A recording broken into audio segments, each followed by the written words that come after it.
didn't get an agenda. Good evening and welcome to the September 19, 2011 meeting of the Sammamish City Council.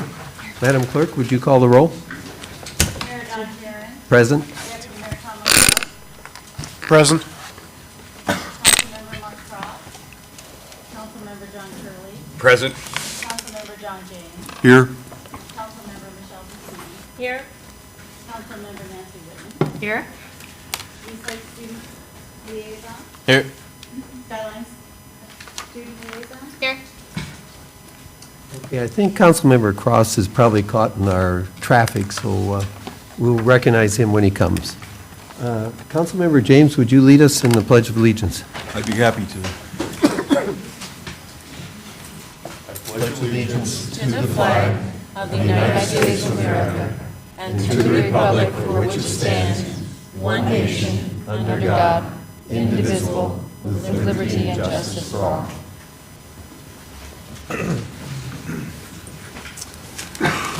Could I have a motion to approve the agenda? So moved. I'll second. Okay, are there any changes to the agenda? All those in favor say aye. Aye. Opposed? By your vote of 6-0, the agenda is approved. Next is the student liaison reports, and we have our new representatives from Skyline and Eastlake. Let's start with Eastlake High School. Felipe Concha, Yeah. give us a report on what's happening there. Okay. Hi, my name is Felipe Concha. As the mayor said, student liaison from Eastlake High School. I just want to start off by saying I'm thrilled to be here. This is really a fabulous opportunity to get a better connection to our city as a whole and the council members in particular. As you might know, our school year just started off about 3 weeks ago, and so far it's been a very successful start. As a school, we're pretty much just preparing for the integration of the freshmen next year, because right now we are a 3-year campus and next year we're moving to 4 years. So that's really a big procedure that our entire school has to go through, from the student body to building new buildings, amenities, that kind of thing. But our school has gotten off to a good start. We have a couple new teachers.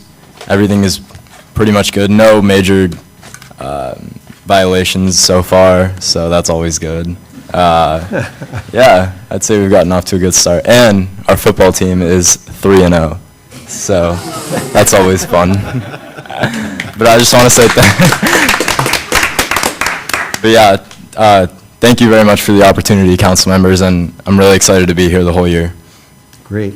Thank you for being here. Next, Kylie? Yeah, I'm Kylie Gassick, the student liaison for Skyline, and we just started school also, and things are going well except for football. And thanks. And we don't really have much going on right now, but our homecoming week is October 12th, I think, when we have the parade up to 28th and the community tailgate, which hopefully people will attend. And I know that on September 30th, we have a home game against Redmond, and we're having a pink out, and all our profits are going to the Susan J. Komen Fund. So I think we're trying to get a lot of the community up there for that, so that's a good cause. And that's basically all I have going on. Great, thank you. Now, the process is you're welcome to stay here for the whole meeting. Don't feel bad. But we know that you probably already have homework assignments, so you're welcome to leave at any time, including right now if you would like to. Okay, It's up to you. Thank you. Next on the agenda are presentations and proclamations. And we have a couple of special presentations this evening, and I would like Deputy Mayor Tom Odell to join me at the podium, along with Ron Peaty, who's the chair of the board of Eastside Fire and Rescue, and Chief Lee Soptish.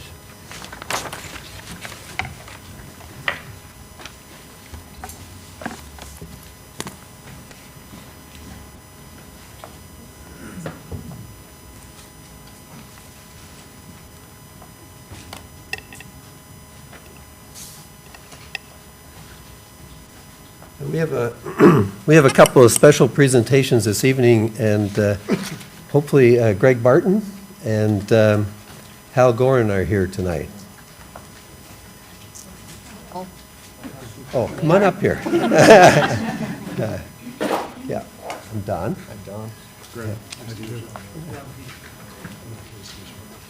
So I think we'll start this presentation with Chief Soptish telling us about a fire which occurred in Sahali a week or so ago, and then hopefully you can provide us with the details of how the early part of the happening happened. Chief, want to give us a little bit?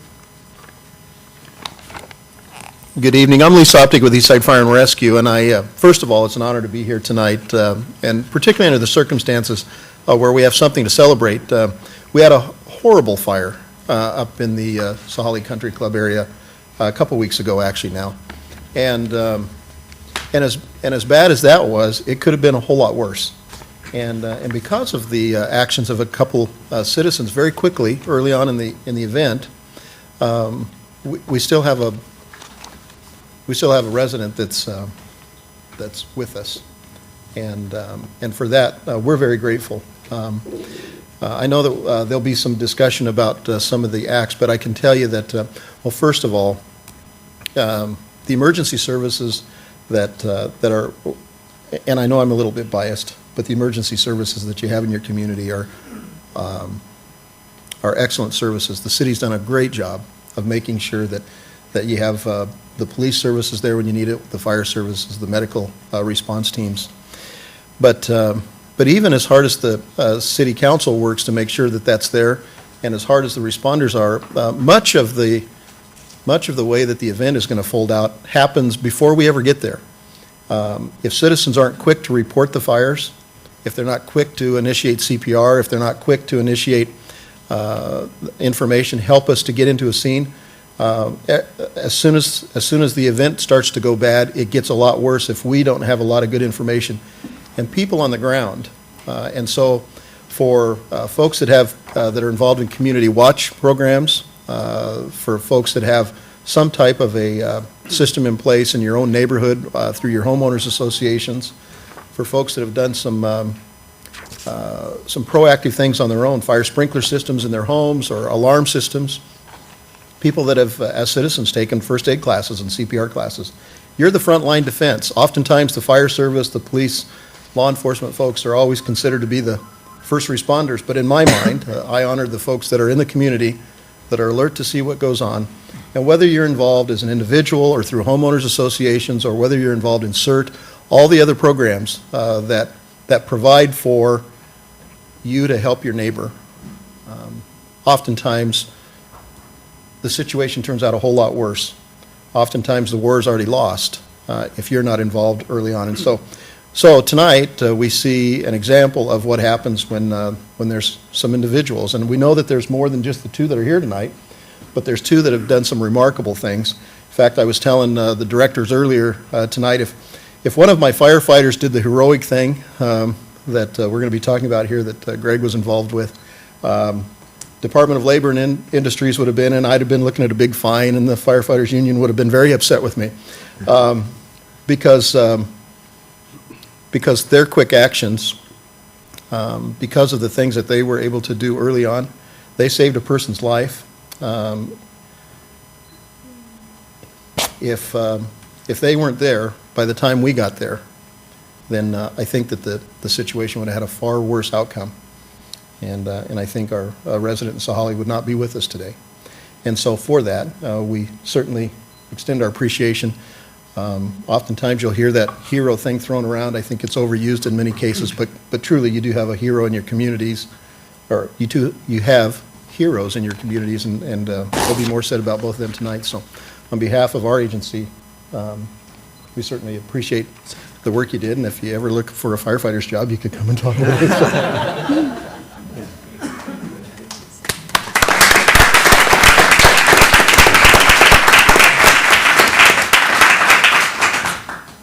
Greg or Hal, which would you like to first come up here and say a few words about that night?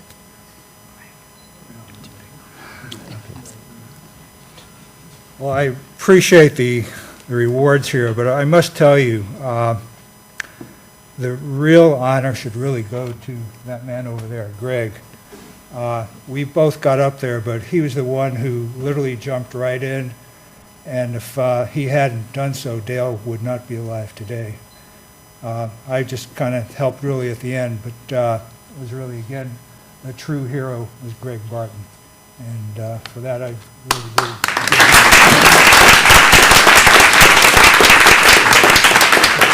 Okay, Hal, don't run away. Not done yet. We do have a plaque for Hal. Thank you. Hal Gorin, Sammamish resident, in acknowledgement of your courage and quick thinking and the timely help and support you provided during the rescue of a neighbor from a house fire, we, the City Council of Sammamish, and the Board of Directors of Eastside Fire and Rescue hereby present you with this Hero of the City Special Recognition Award. Thank you. Thank you very much.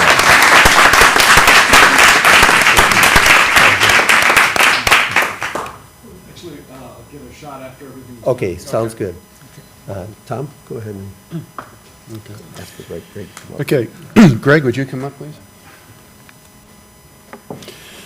Greg Barton, this plaque is simply a memento and a expression of our appreciation for what you did. That comes to definitely well beyond the call of duty.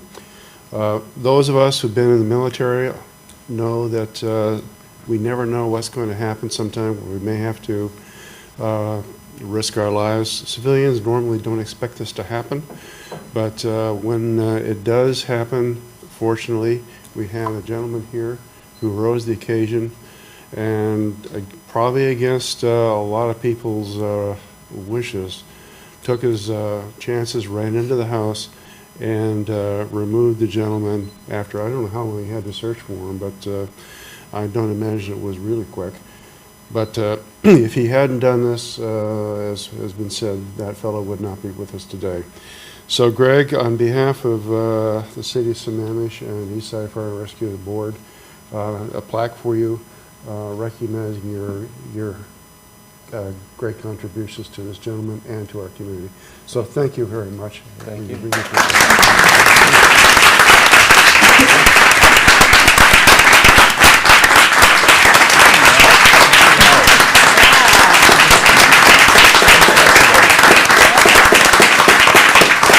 Thank you very much. Hal's too kind. We were all there. My wife was there. We just happened to be in the right place at the right time to save Dale. It was a very scary accident, and Hal and I, just rushed over to do what we can.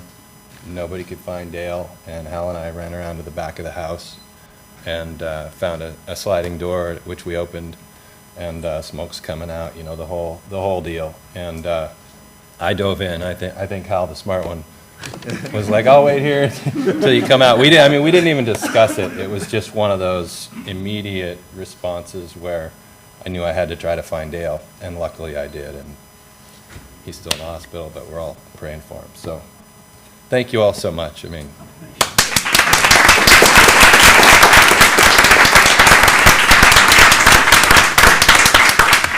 Yeah, I think the chair of the Eastside Fire and Rescue Board would like to say a few things. Yeah, just very briefly, Hal and Greg, what you did and accomplished together at great risk to yourselves. I'm not even sure you understand the degree of risk that was entailed. Probably in the middle of it, you began to ascertain the level of risk that you were assuming. But what you did was truly remarkable. And on behalf of the board, I want to thank the Board of Eastside Fire and Rescue. I want to thank you, recognize this remarkable contribution. And we have a couple of just a memento. These are some glass balls that are hand blown by Art by Fire. It's a company that's located in Issaquah. And they are inscribed on the bottom, never forget, 911. We have one for each of you as a keepsake and something to put on your mantle in remembrance of your heroism.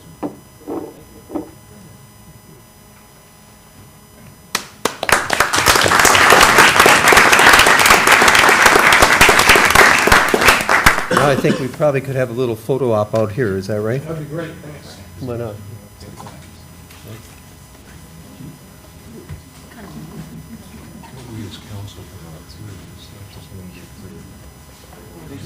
Stand together, forward a little bit. Let's see, they call us. Everybody else slide in the position if you could. Enough people in there. Too many people. Go in there, John. No, it's okay. I'm nervous. Can't even see. Why don't you step in front? Get Lee in there. Get Lee up front. Can we? Short guy. Yeah, can you step forward? Good-looking guys in the front, Lee. Good-looking guys in the front. That's where you belong. I'll get him If behind you can hold the mic up sort of, what's there, Chin up, Lee. Lee, chin up. Chin, there you go. takes a couple of times. Now look natural. Deal with that. Couple more.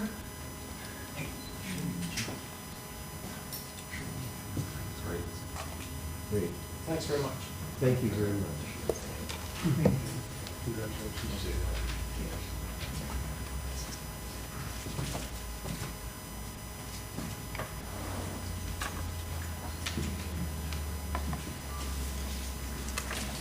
Okay.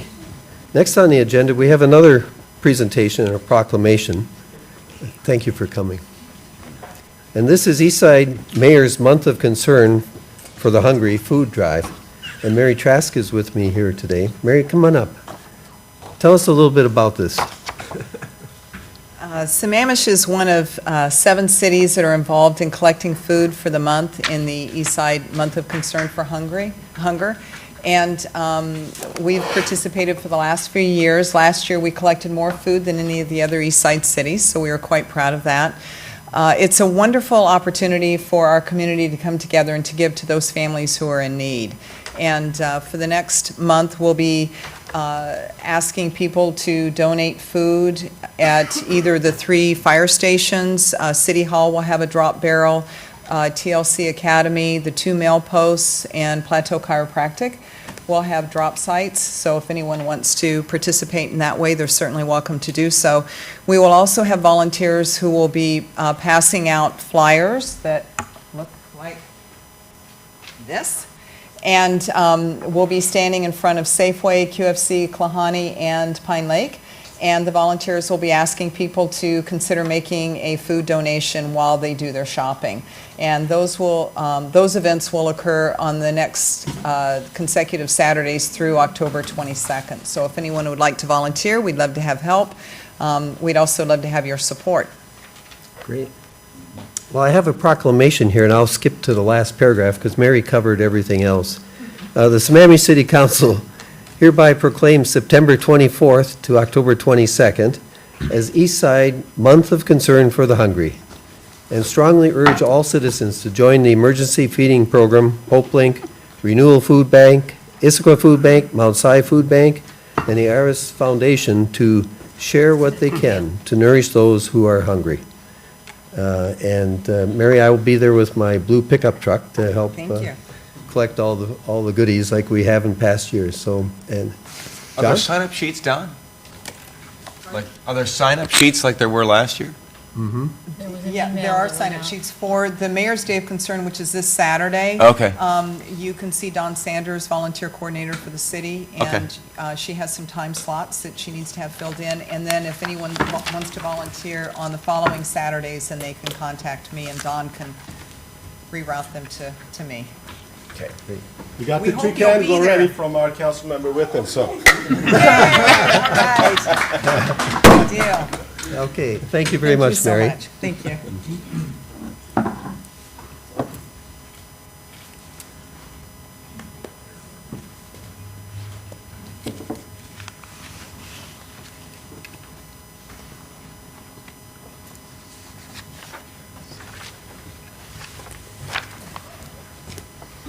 I think we have the other Skyline representative here. Eric, introduce yourself. Well, I'm with Kylie, and I go to Skyline High School. I'm a senior this year. Excited to get through the year and have a really good relationship with the city. I'm basically here to help Kylie and help the city council balance out and have ideas on what's going on between the school and the community and how we can interchange ideas. Now, you shouldn't feel so bad about the football record because Bellevue and Lake Oswego are good teams. Yeah, we just finished practice. It was not an easy one. Well, we're looking forward to a good season anyway, right? Oh, yeah. Still looking for that state title. Great. Okay, next on the agenda is public comment, and this is an opportunity for the public to address the council. 3-minute limit per person, or 5 minutes if representing the official position of a recognized community organization.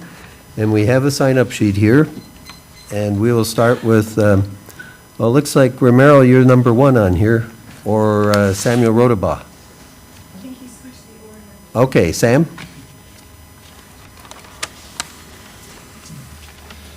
Good evening, council members, Mr. Mayor, and our city manager. My name is Sam Rodabaugh, 1905 216th Avenue Southeast. As indicated in my email last week, the city of Sammamish is the donut hole of direct democracy on the east side. In fact, each of the city's surrounding jurisdictions, Issaquah, Bellevue, Redmond, and King County, have afforded their citizens the rights of initiative and referendum. And so tonight I ask the council, how can we work together to bring these rights to Sammamish? Now, the initiative power is the right of the people to directly initiate and enact legislation.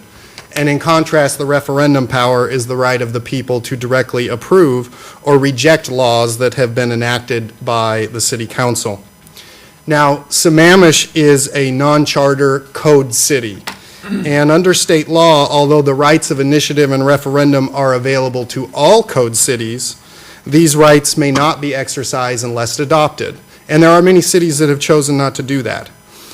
In the 12 years since the city's incorporation, it does not appear that the city has adopted the powers of initiative and referendum. Now, I tend to personally believe that this is an oversight, rather than a sign of the council's distrust of our citizens in the manner in which they would exercise that power.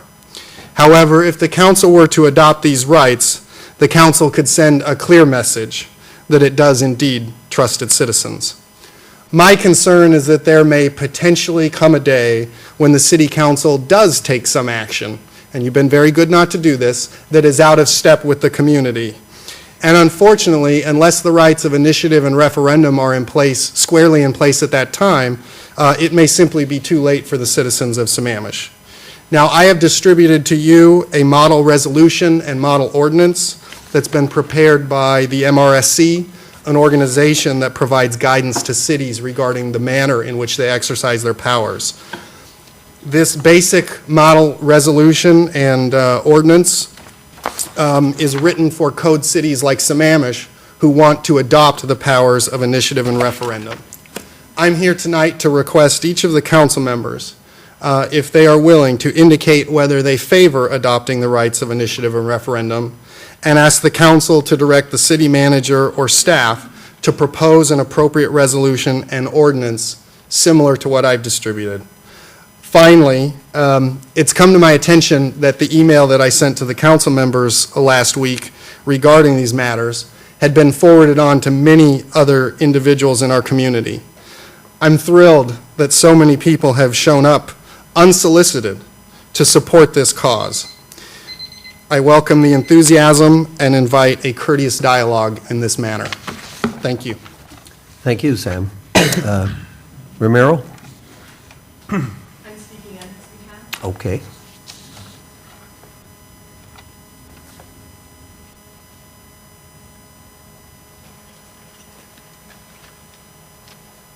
My name is Sherry Valderrama. I live at 20235 Northeast 18th Place in Sammamish. And tonight I'm speaking on behalf of myself and of my husband Ramiro, who had a prior engagement and had to leave, and also for the Citizens for Sammamish Accountability Subgroup. We urge the council to consider adoption of an initiative and referendum process for Sammamish. We believe that this is a fundamental right of all citizens. However, to ensure that it's not used frivolously and to reduce potential cost and expense, we would also suggest that certain checks and balances be put in place such as filing fees, a minimum number of exploratory signatures, comprehensive disclosures of the initiative on the ballot, and signature checks. As the City Council considers this, CFS, as always, would be happy to provide citizen input and dialogue. Thank you. Thank you. Next is Del Tingwall, followed by Woody Herzog. Excuse me. Yeah, my name is Del Tingwall. I live at 4134 205th Avenue Southeast in Sammamish, and I urge the council to support this proposal. I'm curious as to whether this was an oversight or whether it was a conscious decision not to include this in the original charter of the city. Okay, thank you very much. We'll have some discussion about it after we get all the comments. Thank you. Woody Herzog? Thank you. My name is Woody Herzog. I'm a citizen of Sammamish here. I also am here representing the Tea Party, the Issaquah Sammamish Tea Party, and I know there's quite a few Tea Party folks that have come out tonight.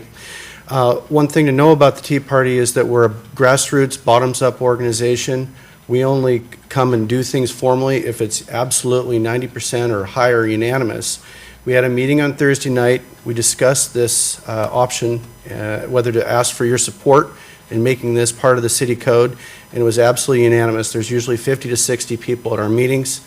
So I want, on behalf of the Tea Party, ask you to support the powers of the referendum. And I also need your support. I'm going to leave a little early tonight because there's 15 Cub Scouts running wild at Creekside, and the den leader would like my presence. Thus, thank you very much. Yes, thank you. Can I ask one question? Yes, Nancy? Did you intentionally just recommend one of the two processes? No, I meant both. Thank you. Might have been too much in the mouth at the same time. Thank you. Frank Blau, followed by Brad Smith. My name is Frank Blau. I live at 24742 Southeast 28th Place in Sammamish. And imagine my surprise when I got email from the Tea Party. Those of you that know me know that there couldn't be anybody in Sammamish probably further from the Tea Party than me. But I was actually very interested in the topic, and I also support the initiative and the referendum process as an exercise in democracy for citizens. But I would also like to emphasize some of the categories where I believe you can get lost and make some poor decisions with regards to ballot initiatives. The state of Washington has actually received a grade of F from the Ballot Initiative Strategy Group. That's www.ballot.org. And some of the reasons that they've received this very poor grade is there's very little accountability. For example, a person can actually write on your initiative after you've signed it, and there's nothing stopping them from doing that. I think that would, if you're going to draft an initiative, that would certainly be something I would want on there. Petition sponsors, I believe, should be registered. If someone is asking me to change the laws in my city that my elected representatives have already passed, I want to know who they are. I want to know who's backing them. I don't want another California Proposition 8 where initiatives are backed by people from out of state with enormous bankrolls, and they travel around the country doing nothing but putting forward their agendas on initiatives anonymously. So I would also like to have enforcement. If you're going to have initiative process and you're going to have legislation around the use of that process, I know that sometimes we have a lot of really fancy laws. Let's not talk about the dog park this time. But enforcement of those laws is also really important. So if you're going to have an initiative process, you have to have a legislative process and a court process that says if there are challenges, for example, they're met quickly and with heavy fines for things like identity theft or any other abuses of both the referendum and the initiative process. So again, I feel this is kind of a strange bipartisan thing here to be on the same side, but I would say that with the proper crafting of the legislation around it, that it would have a lot of support in the city of Sammamish. Thank you. Thank you. Brad Smith?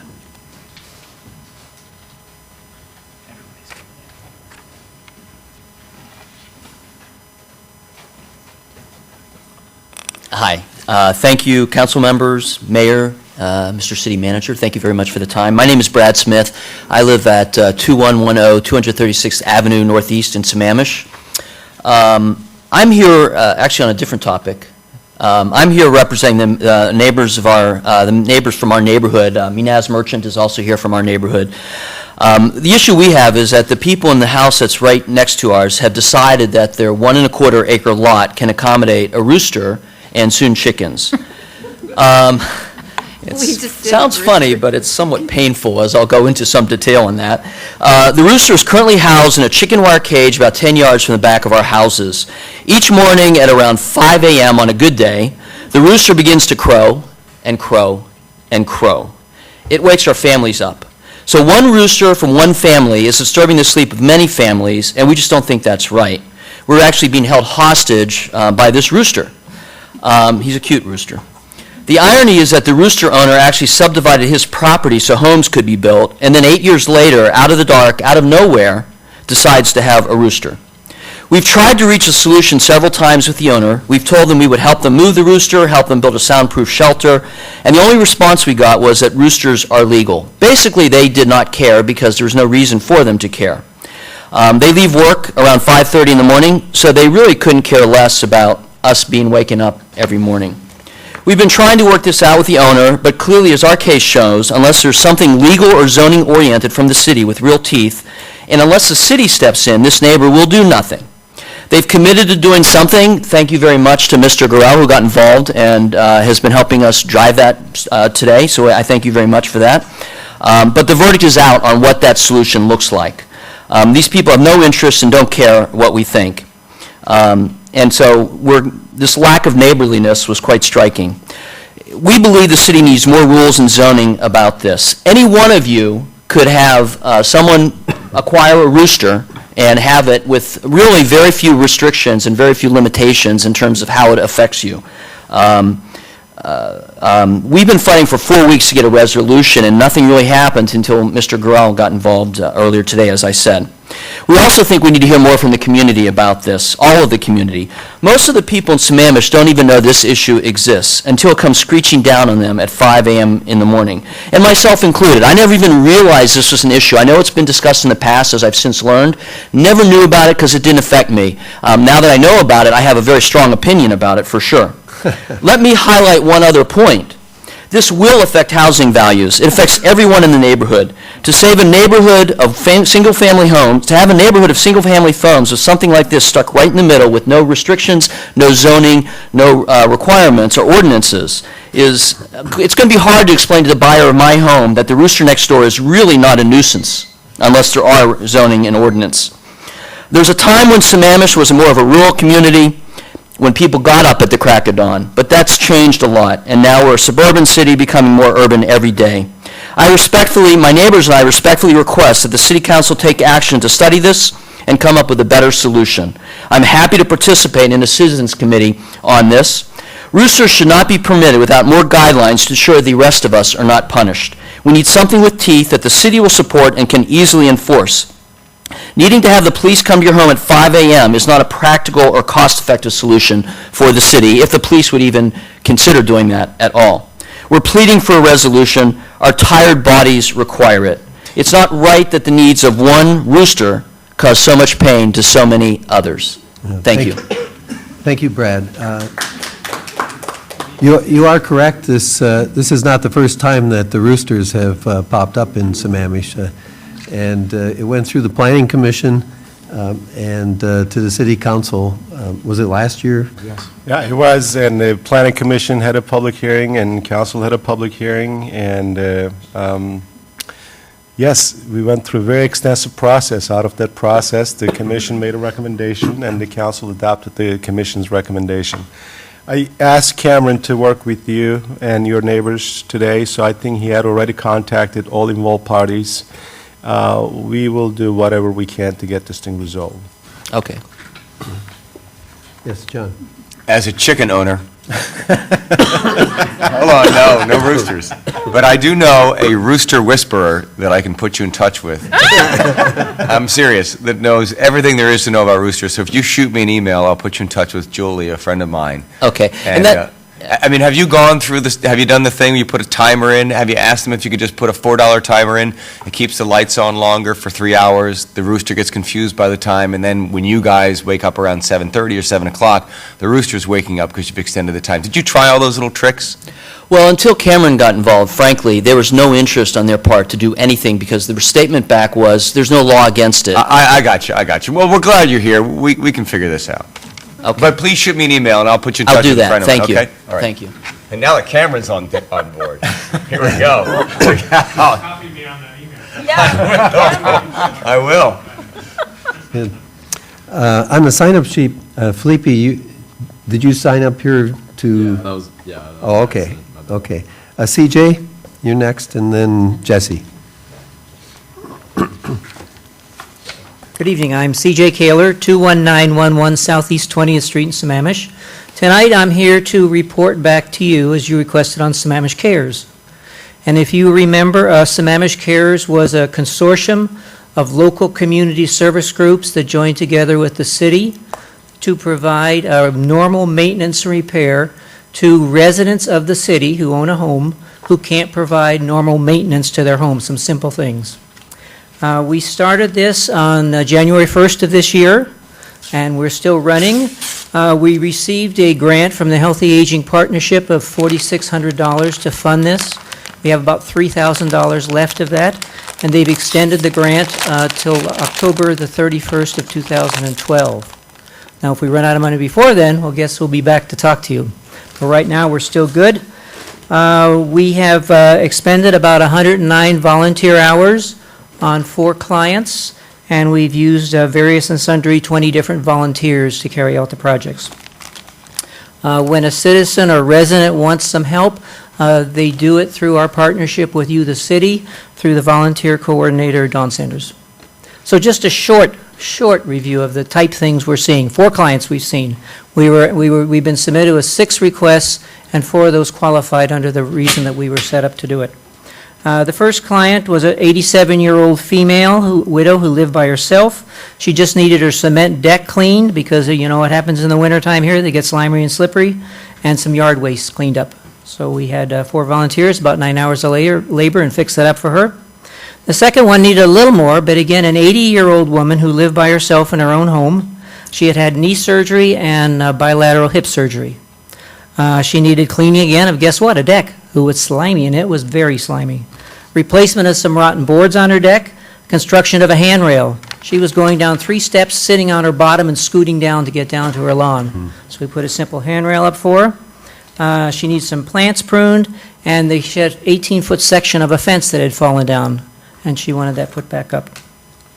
While we always come into the houses and talk to these people first to find out what they need and just listen to them a little bit, we also discovered because of her hip surgery and her knee surgery that she was not able to get into a bathtub safely. And so we added that onto the list of things that she needed with some bath rail safety rails. And then we also decided, looking at her deck, it was big enough that we would stain it too, so she didn't have to go through this process again in a year. We spent about 50 hours on her house and had about 7 volunteers. The next one, again, was a 70-year-old woman who lived by herself, needed lots of landscape work done in her yard and a little bit of cleanup. She had multiple medical conditions and wasn't able to do that herself, and we had 4 volunteers, about 10 hours of work.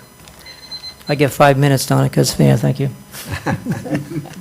And number 4, the last one, is a woman who was 50 who lived with her husband who was 60, but he had recently been diagnosed with Alzheimer's and Parkinson's disease. She had a very rotten deck, which was an exit through the rear of her house, and she also needed a wheelchair ramp for her husband to get out of the house. So we had one of our volunteers actually knew how to do new decks. It was a small deck. It was 6 by 8. So he reconstructed that, and we're working with another group to get the wheelchair ramp put in.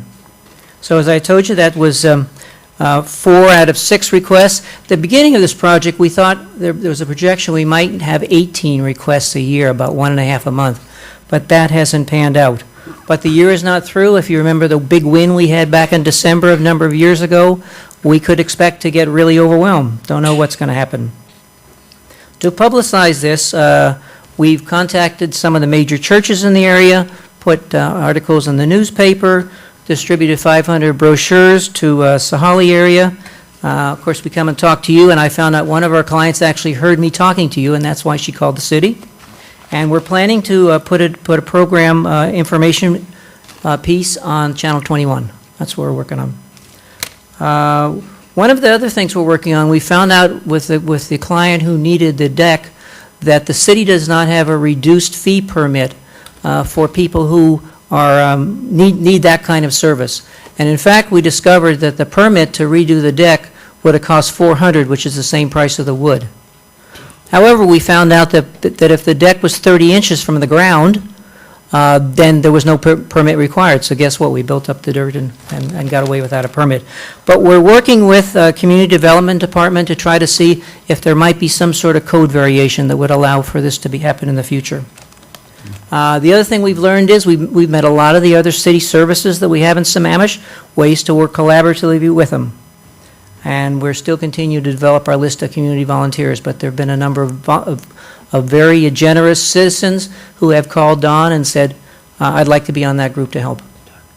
Great. So we'll keep going. I'll come back in 6 months and tell you what's going on. If you have any questions, I'd be glad to answer them. Great. Ben? CJ, I want to thank you. This program turned out to be an awesome program.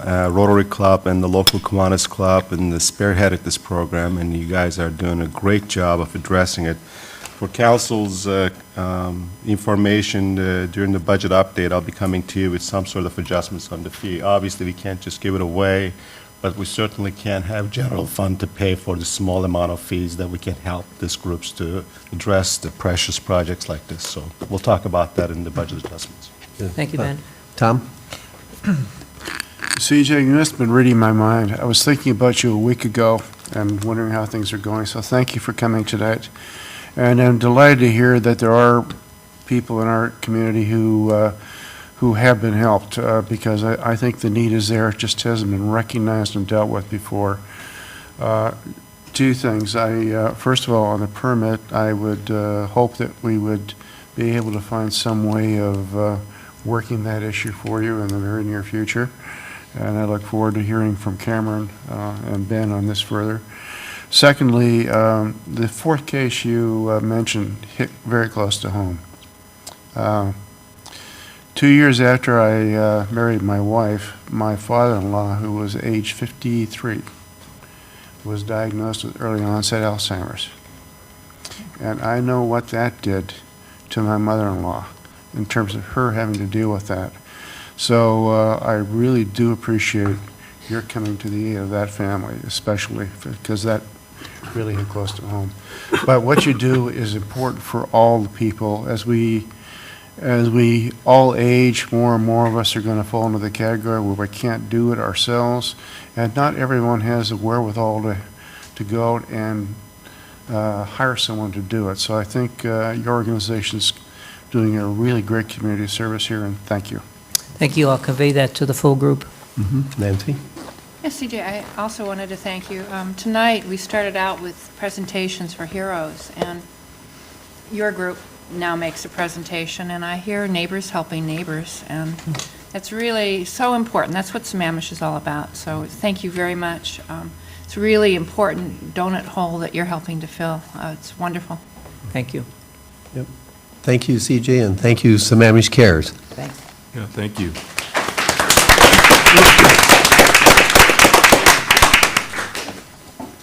Jesse? Jesse Bornfriend, 21530 Northeast 29th Street. Very briefly, I urge City Council to adopt the powers of initiative and referendum, and I'll look forward to your discussion. Thank you. Thank you. Is there anybody else that would like, Jim, go ahead.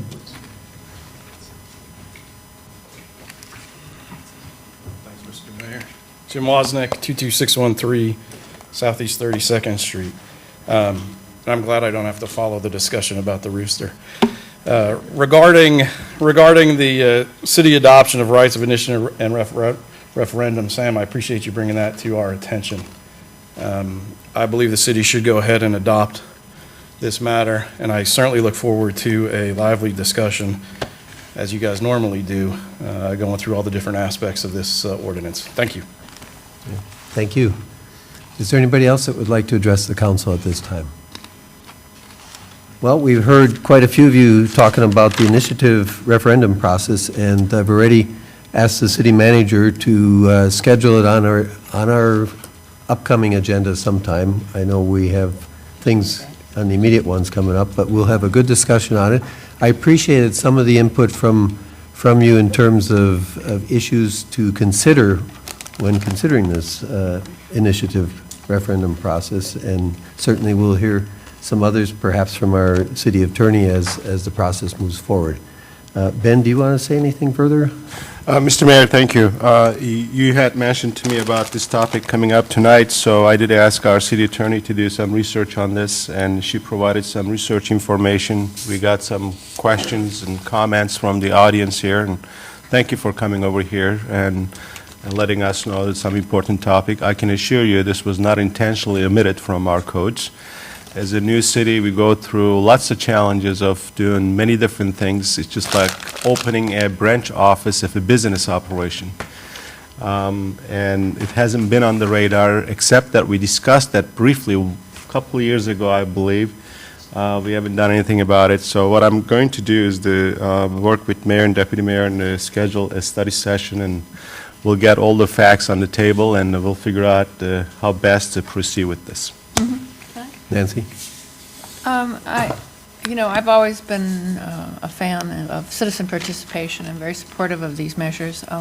We have seen some extreme cases where they've been almost abused by in the property, in the tax area in particular, where somebody said they weren't getting money and were then finding out they were getting quite a bit of money to promote these things, and we have paid people who collect signatures.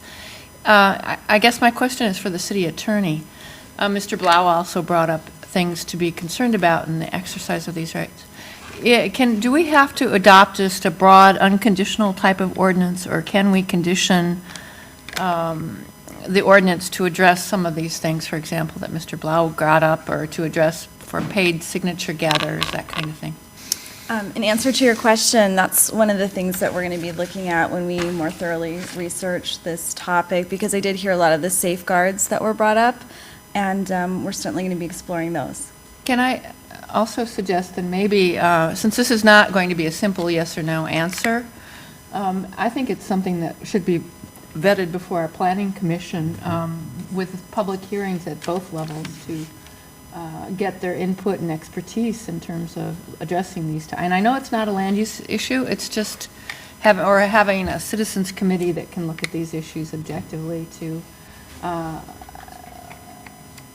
address the subject. I mean, it's near and dear to everybody's heart, I think, is to see more democracy, but there have been some problems. And I think one study session at the council level just doesn't do it for me anyway. What I suggest that we'll have the study session, we'll get your questions answered, Nancy, and then after the study session, whatever the council's pleasure is, how to proceed with this thing. It doesn't require for planning commission to review this, but it certainly is a city council, an extension body, and we have volunteers appointed to that board.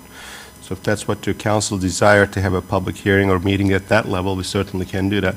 But my recommendation is, let's get the facts, let's have the city council first look at it, and then you guys decide how we want to proceed with this thing. May I address the council? I'm sorry, we're having council discussion now. Okay, I think- sorry, don't know what the process is here. Okay. Didn't you already comment on it? I did, but you brought up some interesting issues. Yeah. And Well, we will have a further discussion when we bring it back to the council. will it be aired for public comment at that time? Absolutely. All right, very good, thank you. Yep. John? Glad to hear that it was just an oversight and not any kind of preconceived thing to take away people's rights. Hopefully that answered that gentleman's question. But, I don't agree with Nancy that this is a planning commission issue. I think that we can resolve this amongst the council. I think we're getting a good taste of people's reaction tonight. And I think being elected officials, that's our job to make these kind of calls. Sure. The buck stops here, huh, John? Yeah. Somebody used that already, Don. But if you go to the planning commission, you still have the buck coming back. The buck slows down here, then we talk it to death. Okay. Thank you all for coming and giving us your opinion on this. If there's nobody else for public comment is closed. Next is the consent agenda. And on the consent agenda, we have approval of claims for the period ending September 19th in the amount of $1,877,000. Memorandum of Understanding for 2011 Pavement Management Program with Northeast Sammamish Sewer and Water District. A bid award for the Recreation Center Secondary Access Project with Tiger Construction. And approval of the minutes for the September 6, 2011 regular meeting. Do you have a motion to approve the consent agenda? I so move. Second. Any discussion? It's been moved and seconded. All those in favor, please say aye. Aye. Opposed? By a vote of 7-0, let the record show that Councilmember Cross is here. Thank you, Council. Yeah. Okay, there's no unfinished business, so new business. Item number 5 is the contract for plan review services with Beck Consulting. Mr. City Manager? Mr. Mayor, members of the council, actually, item number 5 and 6 kind of goes hand by hand, and I ask our Community Development Director to make a presentation on both of topics. Just the few things that let me state about that. This is a revenue-neutral proposal. Obviously, the good news is that we got a work program increase, that we have more permits, more demand on inspection services. As a result, we get more revenues, but then we have to also generate more responses. Compounded with a couple of our staff personal reasons of being shortage here, this is a good solution, and I ask council's strong consideration for the staff recommendation on this. With that, Cameron, do you have anything else to add to it? Really nothing other than to echo Ben's point that it's revenue neutral, and it's a great thing to be responsive to our customers. I'm very happy to have this problem. Actually, this is good news for us to have to bring this additional resource to bear, and I feel a sense of confidence in both of the contractors here. Questions for Cameron? Nancy? Somebody asked me if they were big developer projects or mixed or little ones. Who is seeking these permits? Is it a broad spectrum, just the larger developers? Somebody tied it to the bank lending practices that are still very hard on small builders. I don't know, but anyway, if you could. Well, let me answer the first thing. One of our larger customers, Murray Franklin, has taken advantage of the expedited permits, which is where we get the plan review services most frequently put into play. So they're a larger developer, but it's available to any applicant. And I think occasionally we may get a smaller individual builder take advantage of it. We've had about, I think, 25 this year, so about a quarter of all of our single-family residential applications have actually asked for the expedited review. So that's a good, solid, measurable percentage. And probably half of those have been from Murray Franklin. I'd have to look a little more carefully at the data to see who else is demanding that. On inspection services, that is irrespective of large or small. That's everything from Joe homeowner to the larger developers. I think Ben has talked about this with the council about the bank lending. It's still tough out there, there's no question. But I think it's a good sign that we are getting people who are buying homes and builders that are wanting to turn around projects quickly. In a sense, before anybody changes their mind, I suppose. If they've got a client, they will get that permit through our system quickly. We'll do everything we can to turn it around. And the system seems to be working very, very well. A couple things to add to it. The Cameron, with his permits manager, produce weekly reports to me in terms of the permit activities, and clearly we're in the right path, that things are moving upwards in the right direction. But one area that I was extremely concerned that I see some positive movements, and that is the land use permits, that somebody's actually buying the land and looking into platting process. That stopped for about 18, 19 months period. And we see some movement in that direction. So these are all positive signs, and I'd like to again have problems like that, as Cameron mentioned, so this will help us to resolve some of the customer service issues that we have. Were any of those in the town center? There isn't anything in the town center that I know of at this point, that there hasn't been any application submitted for that area. Tom? Two points, Cameron. First of all, this is revenue neutral. When things start going up in terms of demand, typically there is an increase in prices. Just look at your airline fares. Should we be perhaps taking a look at that to make this slightly cash positive? And my second point is that as we do continue to increase, and hopefully we'll see this continue to increase, I watch building plan check activity like a hawk on our monthly financials. And to me, that's a great leading indicator of economic activity. Are we, when will we get to the point where we might want to consider increasing the staffing to deal with this as opposed to outsourcing it?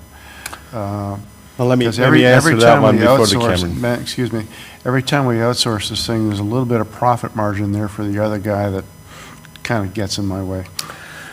Tom, let me answer that question again. I look at it, the number of things. One of them is that, is this a short-term problem? Is this a long-term problem? If I continue to see the land use applications are picking up, if I continue to see that we have some plats and PUDs and the long plats and short plats applications coming, then I can tell you that, yeah, we need to prepare for that one. Right. Right now, we are still at that testing stage to see, is this a one blip, or is this something a long-term? If it's a long-term, this council has been always gracious to us. They know that we manage the resources fine, and if we need resources, we'll come and ask. Thank you, stay in touch. Right. Other questions for staff? Could I answer the first question very briefly in terms of the cost? It is actually self-adjusting because building permits are based on valuation. So as valuations rise, then the cost, the actual fee that we collect rises along with that. So the market will determine that. Okay. Well, no. Nancy? I just want to comment, if you use it, you can't use it as a profit center, you can be sued and they can get a refund. King County did that. So you want to make sure you try and break even, but you don't want it to be too. Unlike airline business, we can't run it like that. So I just want you to understand, there's a line to draw in the sand. Okay, do we have a motion to authorize the city manager to execute the contract with Beck and Associates in amount not to exceed $80,000? So moved. Second? It's been moved and seconded. Council discussion? Ready for a vote? Yep. All those in favor of the motion, please say aye. Aye. Opposed? By your vote of 7-0, it is approved. Next is item number 6, which authorizes, it's also a professional service contract for inspection services with Prothman. Mr. City Manager? Mr. Mayor, this is again the same report that we just gave you. It's related to work activities. Our inspection services increase. In addition to that, we had one inspector is going through some personal tragedies and health issues, and we are short on the bodies.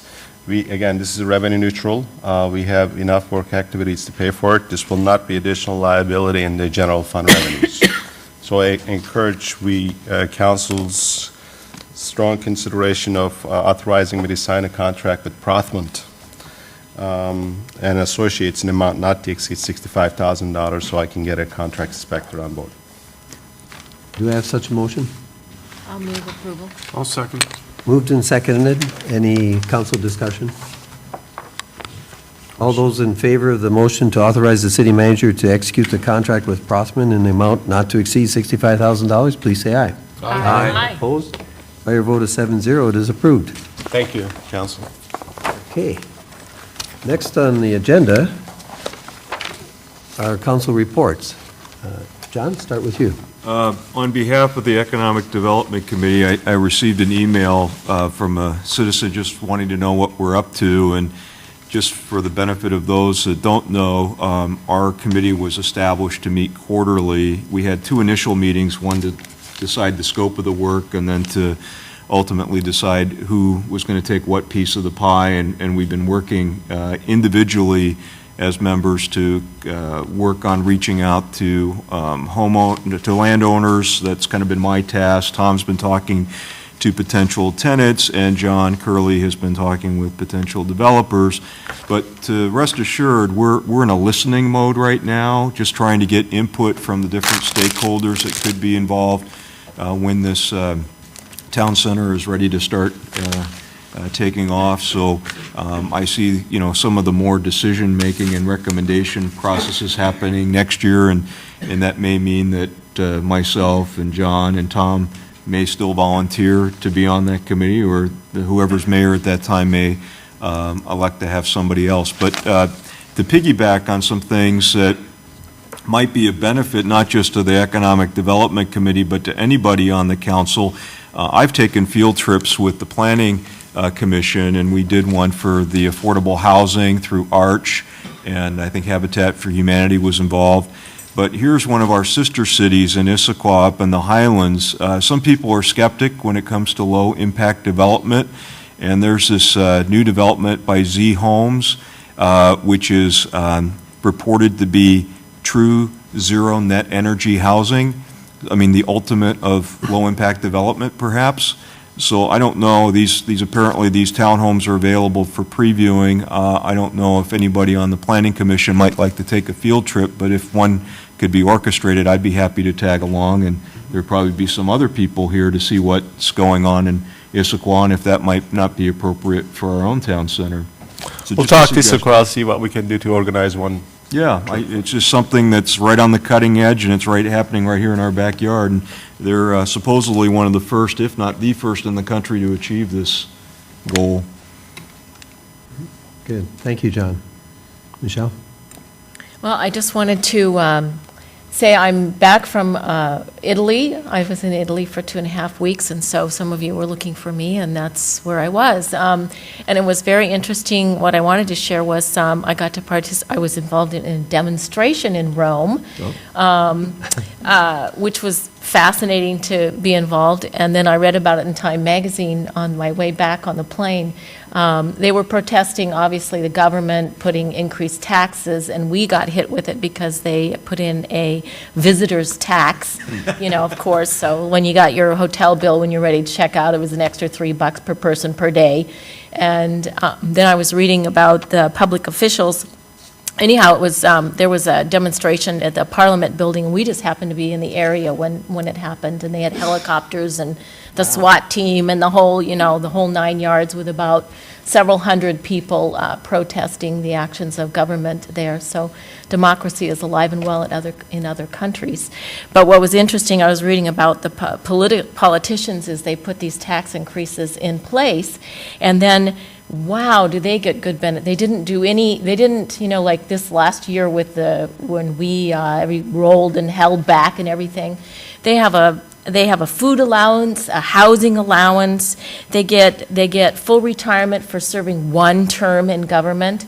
And, that's what people were protesting, was that the political government people were not bearing the burden of any of the, economic hardship that they didn't. So anyhow, when I finish up here, I might have to go to Italy and become a politician. There's a city in Sounds California, great. too. Viva the sweet life over there. It's Bell City. Yeah. Thank you, Michelle. And then John? just one other thing, is there an office hours tomorrow night? Yes. Yes. And we have enough people? Do we have? Are you doing it, Tom Tom? and Nancy? Oh, Okay, great. because I was going to come if you didn't have enough. Okay. Why don't you come? It's only once a month. If you can, I can do it. Okay, Whatever. I can do it. I'm a recent convert now to actually having trees in my neighborhood. I moved to Southeast Third, and I've noticed there's these beautiful trees around, and I've talked to a whole bunch of people recently, and they said, why don't you guys do a better job of doing tree retention? So I talked to Ben, and I had a meeting with the people from the Master Builders Association, and they said, well, we'd always rather be at the table than be on the menu. So please include us in your conversation about tree retention. Right now, it's 30% tree retention, but as we all know, you drive down one particular road, you drive back 2 weeks later, and suddenly all the trees have left the neighborhood, and houses start to spring up. And I realize that's part of it, but the weird thing is, it's almost like a gift to the Magi, right? Remember that? He bought the combs for her hair, she sold her hair to buy him a pocket watch, right? So people move to Sammamish for the trees. And then in order to have their houses where the trees are, the trees have to go. So I wonder if there's some delicate balance that we could strike. And as I said to the guy from Master Builders, I realize this will up your cost. It will be a little bit more inconvenient for you. But I believe in the long run, if Sammamish can be an evergreen city, I know there are a few I think Wisconsin has a few, Tree right? City, you mean? Tree City. Tree City, Yeah, USA. Wisconsin has one, the states. lots of them. Lots of them all over. Issaquah. Issaquah ones, heck. So it would be nice for us to go to the planning commission, have them start to look at that and see some way to retain more of these beautiful trees we have around here, as opposed to just simply, wiping them out. So, and by the way, I'm going to have a little party once we get the deck done and everything, and everybody's invited over to the house. It's $75, which is nominal fee for everyone. per person. I was afraid you were going to call Sammamish. I'm not going to pay the bill. I've seen the way Odell eats. You're worse than Italians.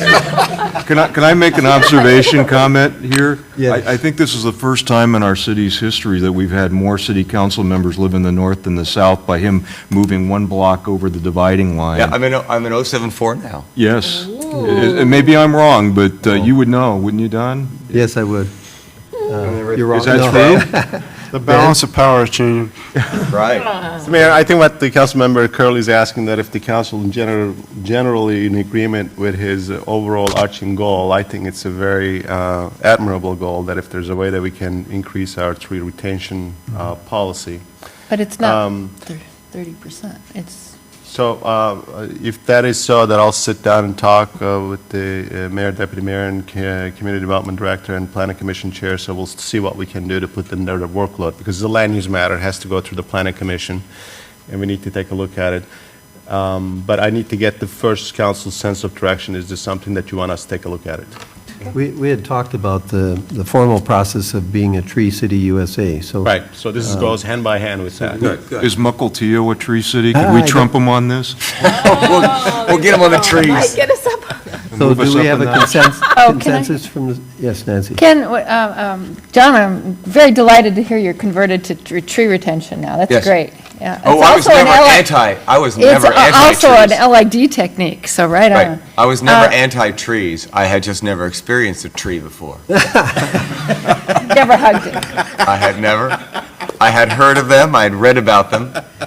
And one of the things in tree retention is the urban forests have been found to have a lot of environmental benefits and also to lower costs for stormwater retention, especially, we have lots of opportunity on city property to promote trees as well as on residential areas.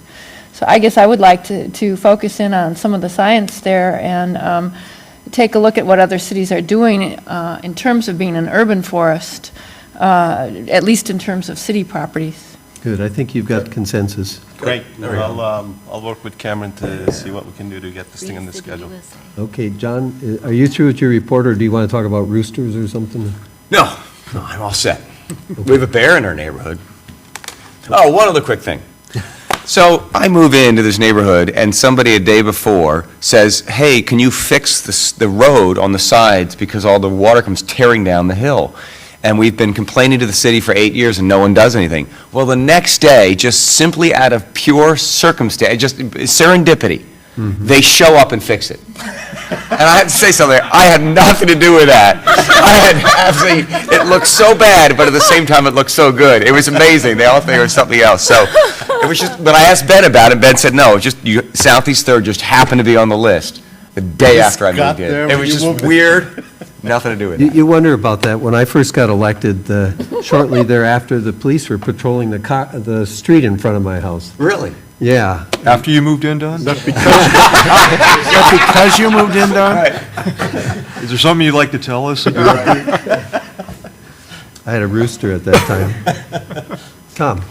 Oh, boy, how do I follow this? Well, from the land of 10,000 trees to the land of 10,000 lakes, I spent 3 days at a seminar in Minneapolis on strategic planning and leadership, which was very, very interesting, and I'll be sharing the gist of that with the council as time goes by. But it was a very good 2-3 day exercise in forward thinking. It wound up with about a 3-hour discussion with the futurists, which got everybody thinking about where we're going and why we're going there. So that's my report for the day, but it was a very enlightening experience, and I urge the rest of the council to take advantage of this kind of opportunity. Great, thank you. Nancy? Couple of points. Chickens, I remember our process and long discussion of a year ago.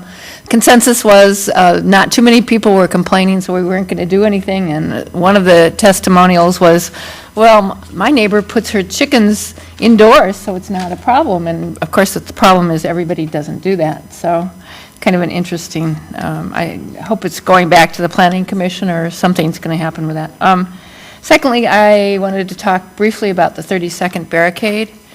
I had an opportunity to see Kathy Huckabee last night, and she was concerned that the west side of the barricade had not been included in mitigation discussions to the extent that they would have liked. I drove it at her suggestion, and one of the things that I very definitely noticed, I could go almost completely straight if I wanted to. I think I hit one little bump in doing that. So if I had wanted to gun my car, which I didn't do, I could have gotten up to a very high speed of traffic on that.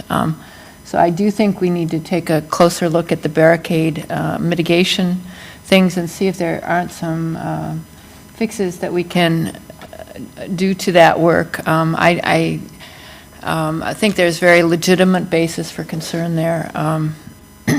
And that's it. Thank you. Okay, thank you, Nancy. Mark? This Wednesday, I'm attending the Growth Management Planning Council in Seattle. We're going to consider changes to the countywide planning policies, most importantly about whether or not school sites that have been purchased in the past that are located in the rural side of the urban growth boundary are going to be allowed to have sewer hookup under any circumstance. That particular policy, I think, is difficult for the reasons we've talked about here. It's possible that there will be some kind of study or research, or I think the county is seeing the wisdom in maybe gathering more information on the school districts, what their exact situations are, where are exactly these building sites that schools have purchased. Maybe some are very close to the urban growth boundary, and in the case of Lake Washington, which serves the 98074 area, which we particularly care about here in the north end, they've purchased sites between Redmond Ridge and the city of Redmond. And anybody who's watched land use planning here on the east side for 30 years, and it just has to be the casual observer, can remember all the heat and smoke that was generated about creating Redmond Ridge in the first place, which was not connected to the urban growth boundary, and creating an island of urban, in a rural setting, and then extending sewers and roads and utilities and infrastructure to that rural site for an urban density area, and actually did not set aside an adequate number of school sites for the number of kids and growth that was going to happen in that end of Redmond, although a lot of it isn't necessarily Redmond Ridge. So it's not surprising that there's school sites that the school district found between Redmond Ridge and Redmond, and now you would have a sewer line running next to the school site and saying that you can't hook onto it because you're in a rural area. So there definitely needs to be some give, and there needs to be some more equity in how schools are funded, and opportunities, as we heard tonight, for voters wanting the desire to affect outcomes at the city. Voters in different districts should have the opportunity to vote on levels of operation and maintenance support for their school districts that's fair and equal amongst all the school districts, and not simply have Mercer Island, Bellevue, Seattle, Tukwila, and 87 other school districts have a higher level of operation and maintenance that they can support locally, and to have a prohibition on Issaquah and Lake Washington having that same flexibility. So those two issues are intertwined, and we're going to discuss them Wednesday. Thank you. Thank you. Actually, at the Suburban Cities Association PIC meeting, again, the school issue, sewer issue was discussed and given direction to the our representatives to the Growth Management Planning Council. That's right, and I think there will be some further study before it's finally decided. It's a complex issue, but we have to watch out for our school districts. Mhm. And speaking of Suburban Cities Association, the board has hired a new executive director. Karen Gorosky has retired after 7 years. And actually, Deanna Dawson, who is a former councilwoman from the city of Edmonds, has been hired. And she's very enthusiastic, dynamic. She is a lawyer, but we'll excuse that. No, I think she'll be a great director. And that brings up another comment, and that is that the regional committees, if you want to be on a regional committee next year, it's time to think about that, and we'll see amongst ourselves who wants to be on what committee, and then put those forward for these. I think we have about, 100 and some representatives on these various regional committees. Yes.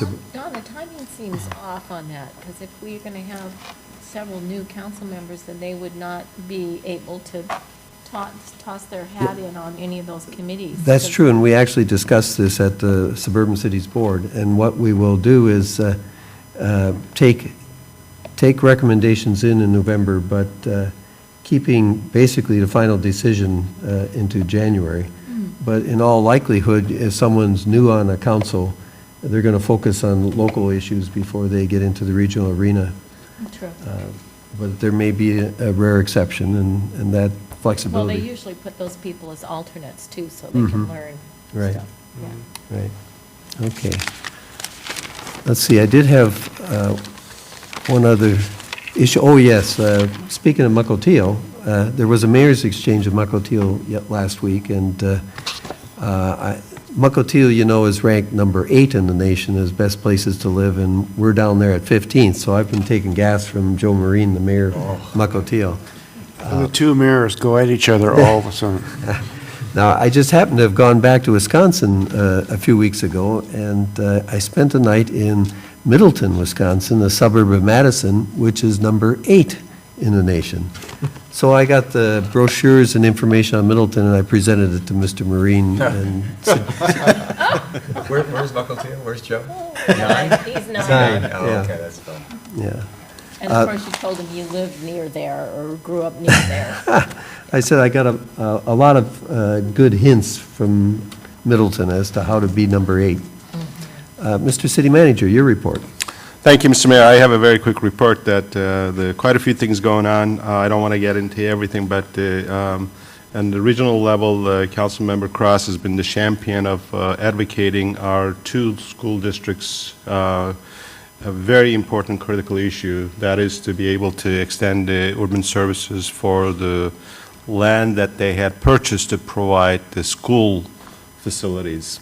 To that end, he and I are meeting with the superintendent tomorrow with one of our school districts to see what information, if any, that additional that we can provide to the board.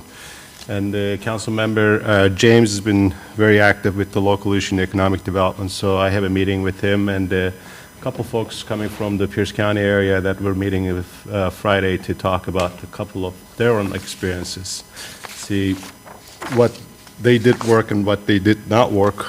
We've been doing that in serious ways, that we actually started with the Bothell, so we're going through a couple other cities, so the next one is going to be the University Place in Tacoma area, to find out that there are things that they did work, there are things that they did not work, so we want to learn those things. I'll keep you in the loop as we move forward. Good. I wanted to Nancy? At the council meeting last Tuesday, is that right? There wasn't a majority, a quorum at the study session, but one of the topics was really, I think, of interest to all of us, and that was the non-motorized improvement program and the status of the projects and things like that. I assume you'll be bringing that back for some further review by the full council. I know everybody has their own areas of extra concern, so. And thank you for chairing that meeting, Nancy. I had a little medical issue that I had to deal with that time. There's no executive session tonight, is there? Should we schedule one, because it's before 8 o'clock, this will be the record time. Anything else for the good of the order? We're adjourned.